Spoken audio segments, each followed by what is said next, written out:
نحمد اللہ تعالی ونسلم علی رسولہ المجتبی وعلی آلہ وصحبہ وبارک وسلم دائما ابدا اما بعد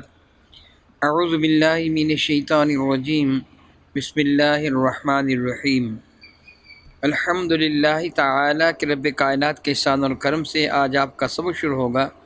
سورہ بقرہ شفا کی 96 نمبر آیت شفا سے آگے ملاحظہ کیجیے۔ اعوذ باللہ من الشیطان الرجیم بسم اللہ الرحمن الرحیم قل من كان عدوا لجبریل فإنه نزله على قلبك بإذن الله مصدقا لما بين يديه وهدى وبشرى للمؤمنین۔ قل یا رسول اللہ صلی اللہ تعالی علیہ وسلم آپ ارشاد فرما دیجئے، من کانا عدوا لجبریل، من کانا من جو بھی ہو گیا عدوا دشمن بنا لجبریل جبریل امی کا، تو یاد رکھے فإنه نزلہ علی قلبک بإذن اللہ، فإنه بے شک اس کو نزلہ نازل فرمایا علی قلبک آپ کے قلب انور پر بإذن اللہ اللہ تعالیٰ جل وعلا کے حکم کے ساتھ،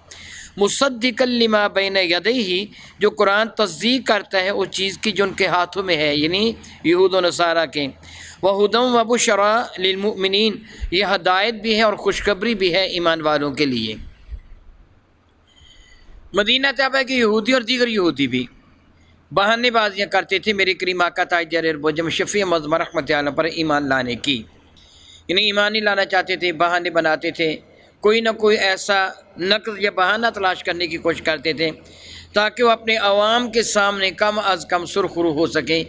کیونکہ کل تک وہ اپنے عوام کو جو خوشخبری سناتے آئے تھے، بلکہ انصار مدینہ کو بھی کہا کرتے تھے وہ نبی آخر الزمان شہر میں آنے والے ہیں، وہ چونکہ اہل کتاب ہیں، ہم بھی اہل کتاب ہیں، وہ بھی صاحب کتاب، تو ہم ان کے ساتھ مل کر تم کو مدینہ طیبہ اس زمانے کا یثرب سے نکال باہر کریں گے۔ تو اس لیے انصار مدینہ بیت عقبہ اولا اور ثانیہ میں انہوں نے میرے کریم آقا رسول عربی کے دامن کرم سے وابستگی اختیار کر لی تھی کہ کہیں یہودی پہلے ایمان لا کر ہمیں اس شہر سے نکال باہر نہ کر دیں۔ ان کے علم میں تھا کہ یہودی اکثر حضور کی باتیں کرتے رہتے تھے، اور یہودیوں کی عوام الناس جو تھے وہ بھی چیز کے بارے میں اچھی طرح جانتے تھے، واقف تھے، نبی آخر زمان تشریف لانے والے ہیں، پھر حضور تشریف لے آئے۔ بعض وہ لوگ تھے جس طرح عبداللہ ابن سلام رضی اللہ تعالیٰ عنہ اور بعض دیگر وہ لوگ کہ جو میرے کریم آقا رسول عربی کے دامن کرم سے وابستہ ہو گئے۔ کچھ وہ لوگ تھے جو بہانے بازی کرتے تھے کہ ہم ایمان تو لے آتے مگر اس لیے ایمان نہیں لا رہے۔ عبداللہ بن سوریہ نامی ایک یہودی شخص تھا، اپنے آپ کو بڑا علامہ کہتا تھا، اس کو لوگوں نے، اس کے ساتھیوں نے کہا کہ ایمان تو کیوں نہیں لاتا جبکہ کل تک تو یہی کہا کرتا نبی آخر الزمان آنے والے ہیں۔ تو یہودیوں کو ساتھ لے کر میرے کریم آقا کے دربار میں حاضر ہوا اور اس نے پوچھا کہ اچھا بتائیے کہ آپ پر جو وحی لے کے آتا ہے فرشتہ، وہ فرشتہ کون سا ہے؟ جو فرشتہ وحی لے کے آتا ہے نا وہ کون سا فرشتہ ہے؟ میرے کریم نے فرمایا کوئی جبریل امین آتے ہیں، کہنے کو ہو بہت کام خراب ہوا، جبریل آتے پھر ہم تجھ پر ایمان نہیں لائیں گے، یعنی اپنے لوگوں کو مطمئن کرنے کے لیے جبریل آتے ہیں پھر ایمان نہیں لائیں گے،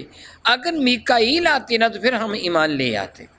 کیونکہ میکائیل وہ روزی تقسیم کرتے ہیں، وہ ہمارے دوست ہیں،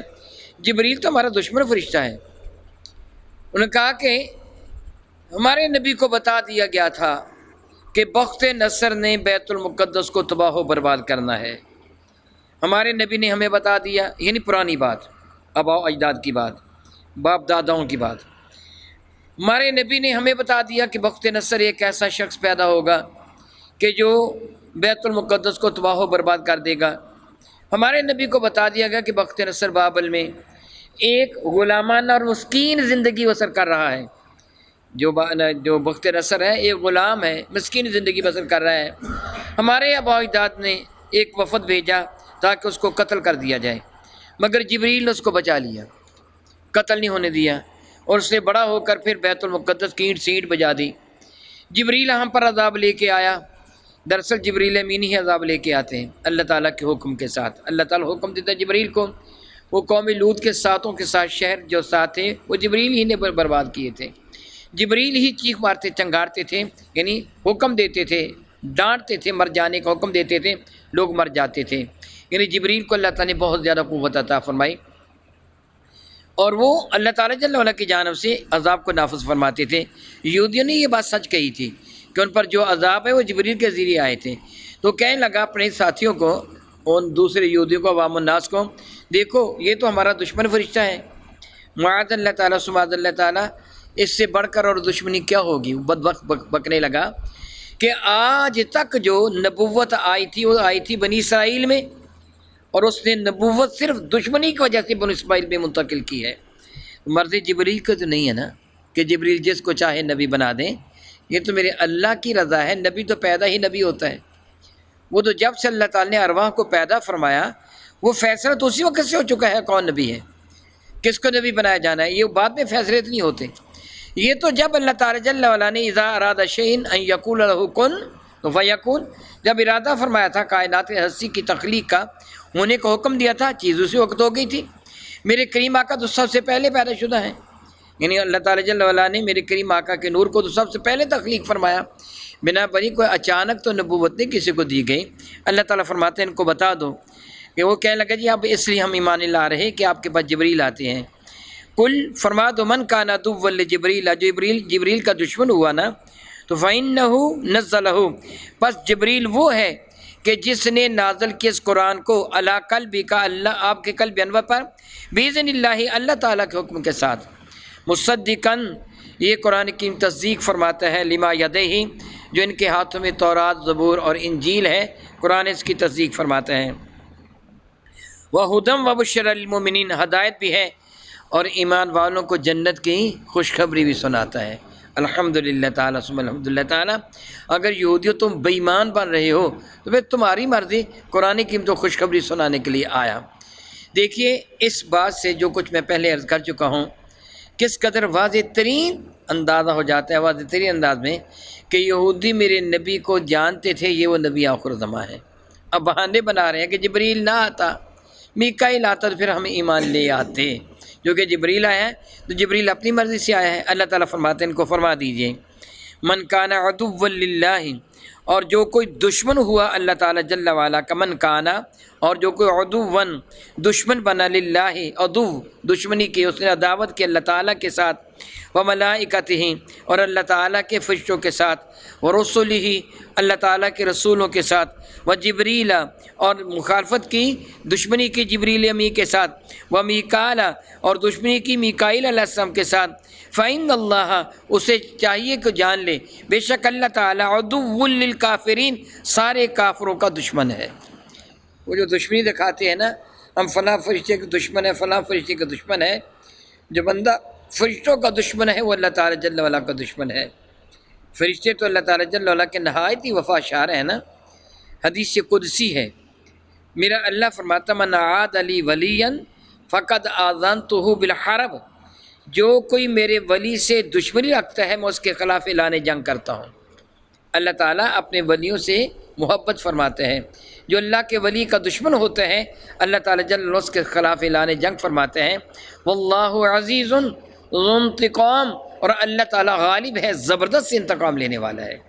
اللہ تعالیٰ انتقام لیتا ہے اپنے دوستوں کا، اپنے دشمنوں سے۔ رب کائنات ارشاد فرماتے ہیں وَلَقَدْ أَنزَلْنَا إِلَيْكَ